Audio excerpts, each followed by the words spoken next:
What's up, guys? Welcome back. Welcome back. Don't forget to smash that like and subscribe button. We're talking about abs. Anything But sports. Yay. Hooray. We're back at it again. I am the second host, John. And I'm the third host, Sawyer. We're interviewing ourselves today. Not each other. We're going to ask ourselves questions and then answer them. Let me ask you a question, John. How long are we going to do this? Forever. Wow, that's a pretty long time. It is. You don't think if our lives change in any way, we'll alter or edit or discard this podcast? Well, let's think. What is the purpose of this podcast? Because if it fulfills its purpose, then we can discard it. Well, I guess for me, it's mostly just a social tool. Because right now, it's just like a set scheduled thing where you and I can see each other every week. And then most of the time, we get to meet someone new or learn new information about people we already know. Mm-hmm. So if that's the purpose, just like hanging out with people and just being an excuse to sit down and talk to someone, then I don't think it ever will end. I think you're right. I think that if it had a set purpose as like if we had a goal that was like, we want to work on this and we want to eventually interview this like big name character. Then once we did that, then it's like, okay, we've achieved what we wanted to achieve. But we purposefully set out to not do that.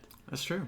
So I think right now this can go on indefinitely. All right, let's change gears here, because this is a conversation that we've had several times outside the podcast, but I think it's important that, I guess it's not really important, but I think it would be great if we can bring it into this space so that the listeners can hear. So, the listener. So the other day, I went and got you from work because your car was in the shop, and we had a pretty extended conversation about what types of stuff, what types of shorts, what types of whatever we like to work on. I think we were on very polar opposite ends. It definitely did. In a lot of ways. But then right before this podcast, viewer, we both found an example of something that we both really enjoyed working on that fits our disagreeing points. Yeah, for some reason. I'm still processing why or how. Yeah, so yes. Go ahead and tell the listeners what you enjoy working on, then we'll switch. Okay. So I think in college, I think a lot of people can relate to this. I would imagine so. You work on a lot of projects that are very heavy-handed, and they try to tackle big themes, but they execute it very poorly, and it comes off as super cringy. Mm-hmm. Or the opposite. They film stuff that has literally no purpose and contributes nothing to the world or society or culture, and that feels like a waste of time. Mm-hmm. And then there's horror. Yeah, people do love horror. Which is a waste of time, but on purpose. Yeah. Like, no one's trying to make it right. worth your time. Right. So I think I'm at the point now where I'm getting a little more choosy with what I want to work on or what I say yes to, because I want to feel like I'm putting content out into the world that has a purpose. Mm-hmm. Not necessarily that is positive, like it doesn't have to be a positive message, but it's something that's real. And what I want to work on is I want to help convey concepts in new and interesting ways that help people understand the concept or life or the world better. Mm-hmm. And so kind of like silly, goofy, stupid stuff, I'm kind of over it because I feel like that does not help or contribute in any way. Mm-hmm. So what about you? What kind of content would you like to work on? So the reason why we disagreed so much in the car ride was because I am almost the exact opposite, where I also worked on a lot of very heavy-handed, quote-unquote, heavy-handed stuff in college.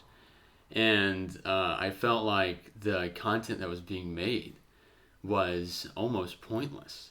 And my reasoning for this is because, in general, no matter what type of short you make, the extent of its reach is not going to go very far beyond your like immediate family or like your friends or maybe even their friends, right? Typically, it's not going to like go out into the world and make a huge impact. And even if it gets into a film festival, it's just going to stay there. Exactly. I mean, maybe a producer will see it and say, "Wow, that was good," but then what's going to come of that, you know? So my reasoning, because of all that I just said, is that I would prefer to work on silly, goofy stuff where I have fun on set and like it's a comedy and there are no like very large, deep themes explored. So that, for me, is what I want to work on. However, there is a little subsection where, you know this, I love working on documentaries. The documentary we made when, I was a freshman, I told you, that was probably the most fun thing that I've ever worked on. And I think that it explored a semi-deep theme. Because the theme, what it explored impacted a lot of people. So, and I really enjoyed doing that. So in my mind, there is a definite divide between what is real and what is fake. And if I'm doing something that is fake, I want it to be fun. If I'm doing something that is real, then I want it to be deep. So any documentary that I would work on, it would be a deep topic. So when I hear you say, I'm going to work on something that has meaning and that explores deep themes and yada yada yada, like when I know you're talking about shorts and like potentially some type of narrative, but I hear that's what I want in a documentary and not in a short. So anyway, that being said, what was the thing that we found in common, even though we have differing opinions on this? Well, 4 or 5 months ago, back in Kentucky, you came over to my house and we watched our entire catalog of YouTube videos. No. And they're all really bad, and some of them were hard to get through. But at the end, we're like, well, we got to make something. We got to add something to this collection. Mm-hmm. And so we wrote the script based on a side character in one of our YouTube cinematic universes that we created. And we actually shot it. Mm-hmm. And it was about this family of characters that all have blank-faced, expressionless styrofoam heads. And none of them ever speak. No. And so we decided to make like a sitcom Disney Channel level like pilot episode for this concept. And it was completely meaningless. It was we thought it was really funny, I think. Yeah. But it explored nothing. It barely accomplished a plot. And it was just so stupid. But it was really, really fun. Yeah. We had a lot of laughs on set. And I enjoyed it. I think that's the biggest question that we need to figure out here, is why I enjoyed working on this, which I still don't know. Well, I think personally that I enjoyed it so much. Like I told you before, I enjoyed it so much because this was like our passion project. And this is something that we had just kind of taken from our YouTube library. Yeah. And said we want to make. So do you think that has anything to do with it? That like you were personally invested in it? It probably does, but in my head, if I imagine like the same story but with different characters or something, I imagine like being on set and trying to film that, I think I would still enjoy that. So I think it was something about the nostalgia factor of the genre that we were parodying is why I liked it so much, I think. Mm-hmm. Just because kind of like that sitcom style is so familiar and nostalgic to me that it was really fun to kind of like reference that and make something within that vein. So I think that could have been what it was. Also, like, I think we've talked about this. You like challenges as a producer. I like challenges as a DP, and I think there were a couple of challenges on that, like figuring out how to flip the son character over the dad character's shoulder and smash a small wooden table. Yeah. That was really fun. I liked figuring that out. I don't know. Maybe the lesson here is it's a balance, and you have to, like, if you just worked on serious, sad things all the time, then you're going to forget to have fun. And if you work on fun, stupid things all the time, then you're going to forget, I don't know. Life. Yeah, you're going to, forget everything that's happening in the world. All right, so now that we've talked about our deepest desires, let's circle back to a more surface level conversation, which is what we love to have here. Tell me about, well, to begin this, we haven't had one of these conversations where it's just me and you. I think this is like 5 weeks, so a little over a month since we've just been us. What's been going on in your life that you can tell the audience? Yeah, well, I guess just to keep it relevant to the theme of the podcast, I did get to go back to Kentucky and work on a short film for Kenrick, one of our earlier guests, actually. During that podcast is actually when I found out he was working on this project. And then after we cut, I was like, dude, do you need anything? Do you need any help? And he said, yes, please. And so I went down there a few weekends ago to help. And that was the first project that I have worked on since moving here. Yeah. And it was so much fun. It was overnight. It was like 4 p.m. to 4 a.m.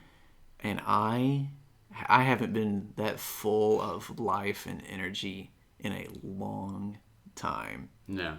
And there were a couple aspects of it that might have made it not that enjoyable of a shoot. Like, for example, being 4 p.m. to 4 a.m. Yeah. But I did not care even a little bit. I met so many new people and had so many fun conversations, like while we're working too. That was just so much fun. And it was very reorienting for me. I've also started ending conversations in my regular life by choosing a word that I think describes that conversation. No way. Yes, I did it with one of my friends. That's awesome. In Kentucky just last weekend. But yeah, so working on that short film was very reorienting. And so now I'm about to DP my own for another one of my friends in Kentucky. I was just second AC on this last one. Which that also does help too, by the way. When you have very little responsibility on a set, you can have a lot more fun. Right, definitely. And the higher up you get, the less fun that you have. Unless you're a PA.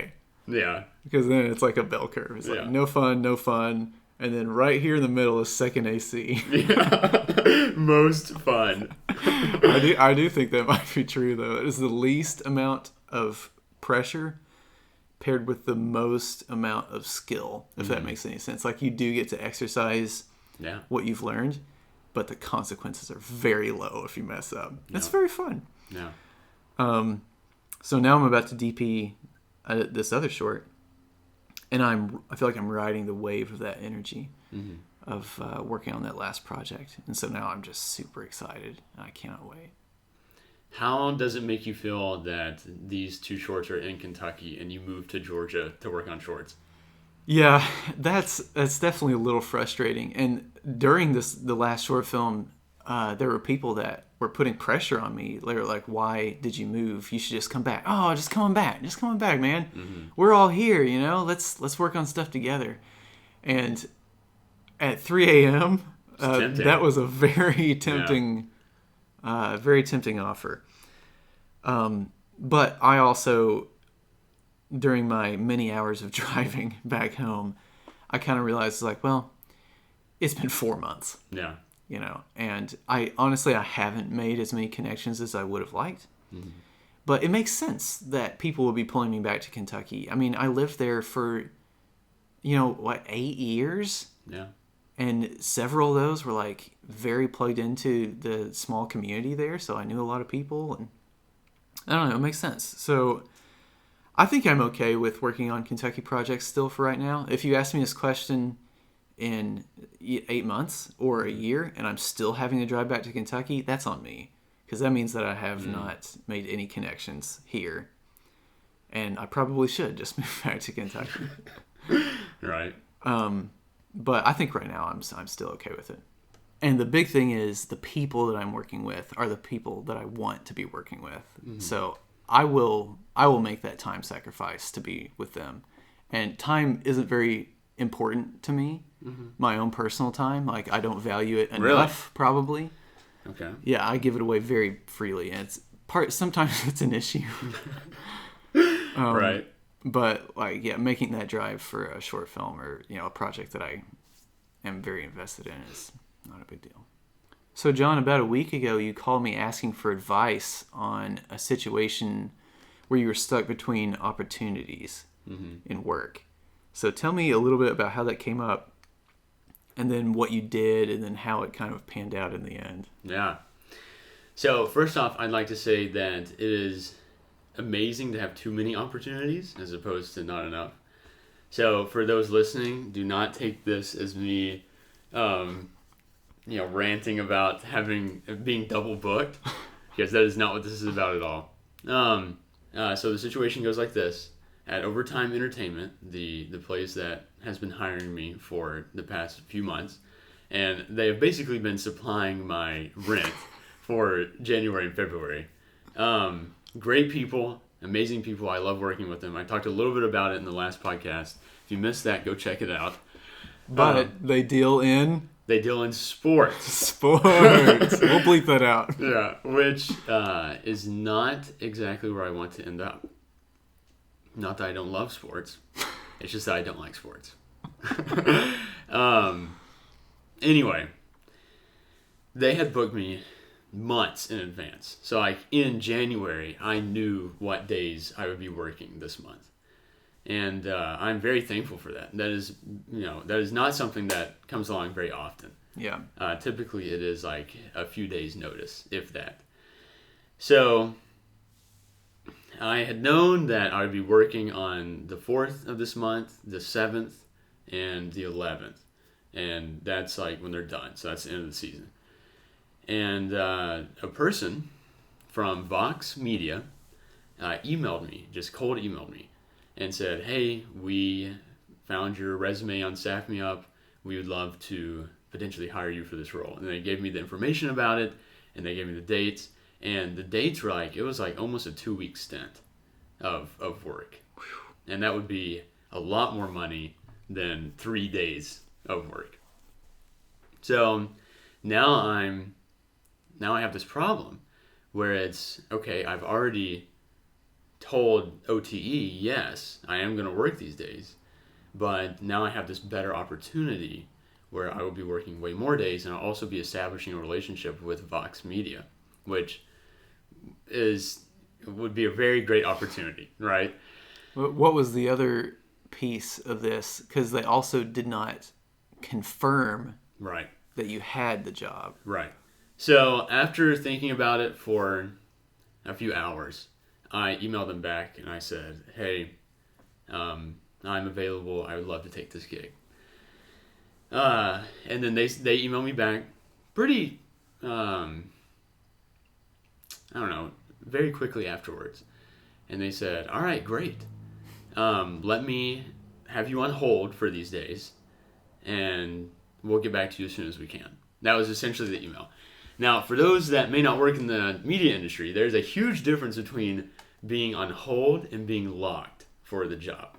So if you're on hold, that probably means that they're also talking to other people. That maybe you have an issue where, for this, a perfect example, they were filming on location about an hour and a half away, and they offered, or they said, we can provide you housing if you're too far out. But the wording in the email made it seem like they would prefer someone who was local. So why I think they put me on hold is because they were probably talking to a local and saying like, and then kind of like weighing in, all right, does this guy have this experience? Do we prefer him to have more experience? Or do we prefer this person who is local and may have less experience?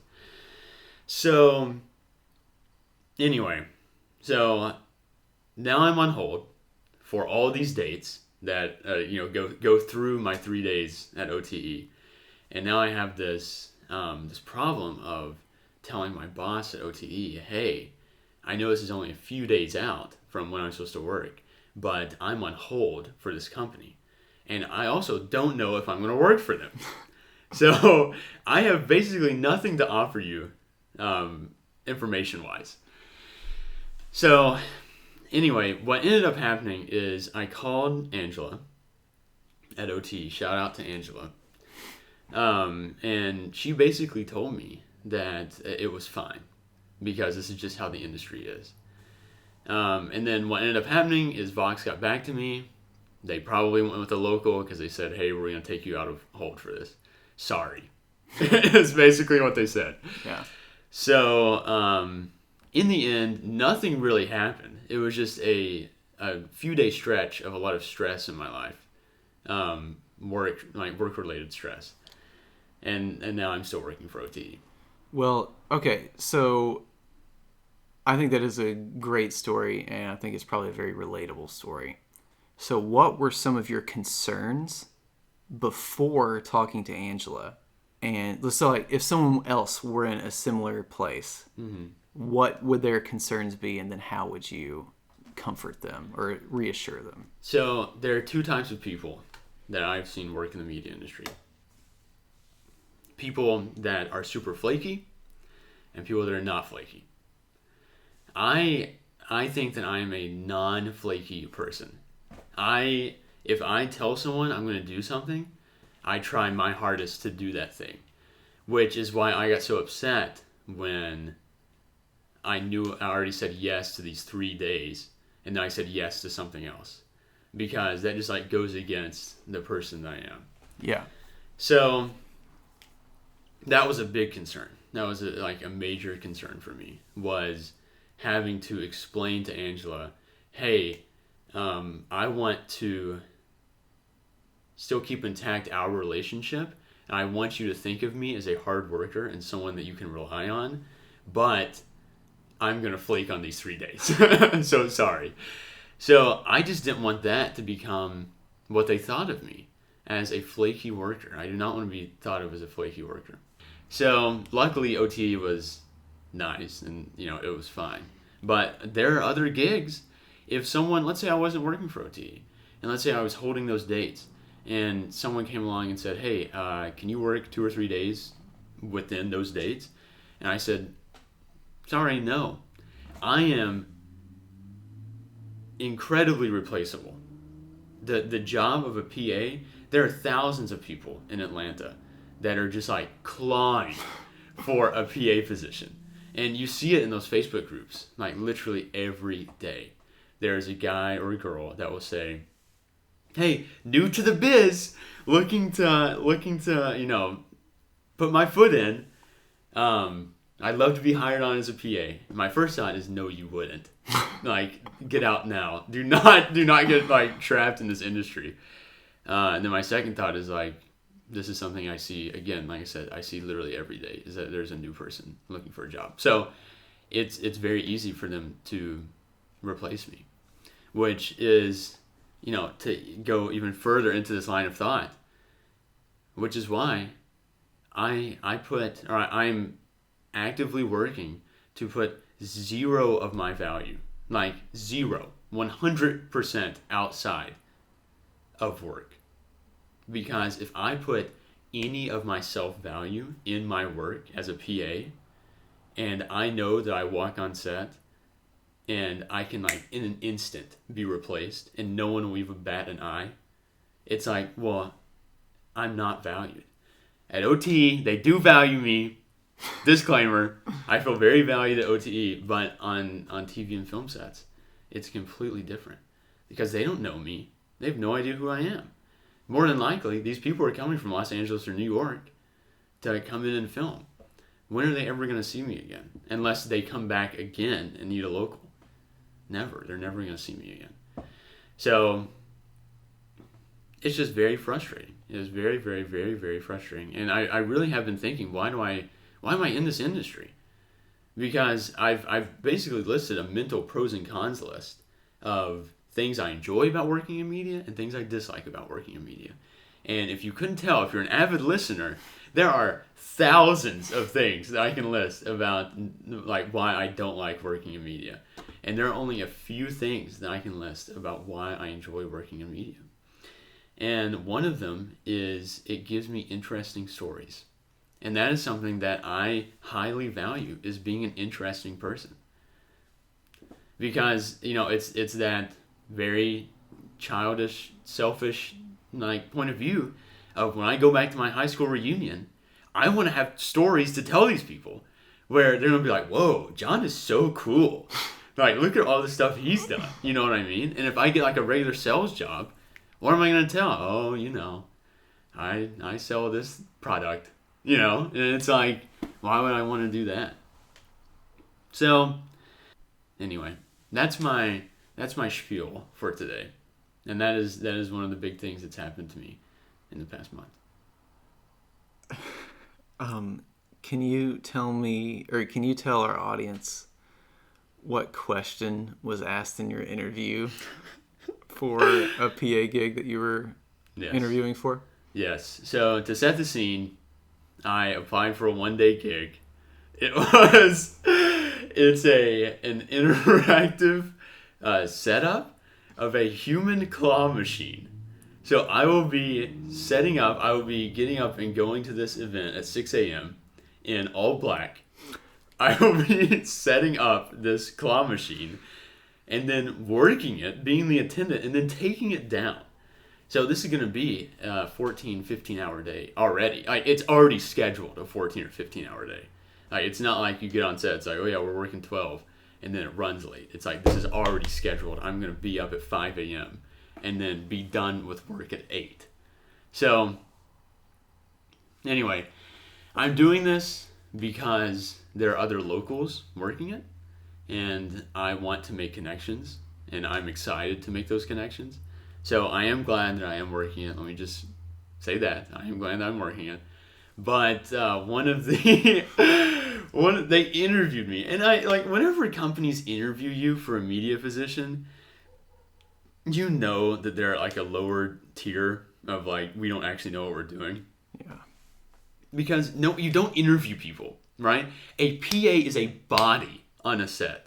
If you can see that they have a history of being a PA, and that they have, if you're on Staff Me Up, maybe they have some recommendations at the bottom of their page. And it's like, oh, well, this guy's recommended. You don't interview people. You just don't. Which is one of the things I like about working in media. But to get to the point of the story, I guess it was one of 3 interview questions, was why do you enjoy being a PA? Which is equal to, what was it that you told me? I said it's equivalent to asking, what is your favorite part about being a slave? Yeah. So I answered, obviously I was very taken aback by that question, because it's like, who in their right mind? Obviously, it is so apparent that the person asking me has never been a PA, ever. Right. Yes. Ever. So I was like when she asked me that, I was like I had to take a second, and I was like, it's awful. I told her, I didn't say awful, but I did say a synonym to that. I was like, it's literally can be the worst. And I told her, I was like, but you get to do cool stuff, and you get to meet cool people. So, and that was my answer, was basically, you get to do cool stuff, which is exactly what I just said. You get interesting stories. Yeah, you get interesting stories. Yeah. So, but anyway, I just thought, I thought that was one of the most ridiculous questions you could ever ask someone. Because it's basically, it's demeaning. Even though she didn't mean it to be no, she wasn't trying to put me down. That question, just in and of itself, is demoralizing. It's oh, what's your favorite part about being the lowest person on set and never getting any respect and having to do all these different tasks and expecting to do them in like 10 seconds. It's like, well, I really enjoy that part where where I get no respect. So let me ask you this. What's your favorite part about being a PA? About being a PA? Yeah. Well, when compared to like smaller sets that I have a higher role, sometimes I like having almost no responsibility. Because in my experience, it can definitely still be stressful. But like there is something very freeing about seeing a large decision being made on set and walking away and having a snack. Right.